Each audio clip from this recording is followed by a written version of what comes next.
Hi విను. నారా లోకేష్ గారు ఏంటంటే మంచి ఒక ప్రపోజల్ తీసుకొచ్చారు. ఏంటంటే 16 ఇయర్స్ బిలో చిల్డ్రన్కి సోషల్ మీడియా నుంచి ఒక దూరం పెట్టే ఒక ప్రపోజల్. ఏంటంటే వాళ్ళకి యాక్సెస్ లేకుండా ఉండాలి అని చెప్పి ఆయన ఒక మంచి ప్రపోజల్ తీసుకొచ్చారు. ఇది చాలా కంట్రీస్ ఇంప్లిమెంట్ చేస్తుంది. ఆస్ట్రేలియా ఫస్ట్ కంట్రీ ఇంప్లిమెంట్ చేయడం కోసం. అలాగే అనేక కంట్రీస్ యూరోపియన్ యూనియన్లో చేస్తుంది.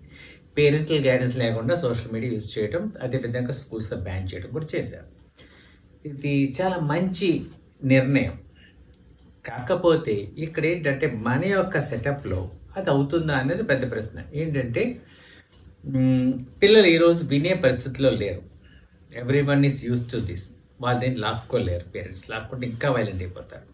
తర్వాత ఇంకొక ప్రాబ్లం ఏంటంటే పేరెంట్సే పిల్లల ముందు ఇది యూజ్ చేయడం, పేరెంట్సే పిల్లల్ని ఎంకరేజ్ చేయడం. ఏంటంటే కొంతమంది పేరెంట్స్లో ఉండే ఇది ఏంటంటే ఇన్స్టాగ్రామ్లో రీల్స్ చేస్తే నేమ్ అండ్ ఫేమ్, మనీ కూడా వస్తుంది. ఒకటి గుర్తించండి, ఇన్స్టాగ్రామ్లో రీల్స్ చేయడం వల్ల మనీ రాదు. కాకపోతే ఏదైనా మన కొలాబ్ అవుతేనే వస్తుంది. సో అది లిమిటెడ్ సోర్స్ ఆఫ్ ఇన్కమ్ అన్నది గుర్తించాలి పేరెంట్స్. వీడియో చూసే పేరెంట్స్ కోసం ఇన్ఫర్మేషన్. తర్వాత ఇంకొక విషయం ఏంటంటే నారా లోకేష్ గారి యొక్క ప్రపోజల్ సూపర్. కాకపోతే ఏంటంటే ఈరోజు ఎడ్యుకేషన్ అంతా సెల్లోని తర్వాత ట్యాబుల్లోకి వస్తుంది. రావడంతో ఏంటంటే పిల్లలు అదే సాకుతో దీన్ని వాడటం.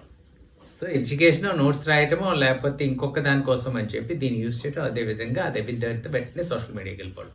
సో కంట్రోలింగ్ కష్టం అవుతుంది. సో ఇది చాలా మంచి ప్రపోజల్. దీన్ని ఇంప్లిమెంట్ చేస్తే బాగుంటుంది. కానీ ఇక్కడ పెద్ద బిగ్ బట్ ఉంది.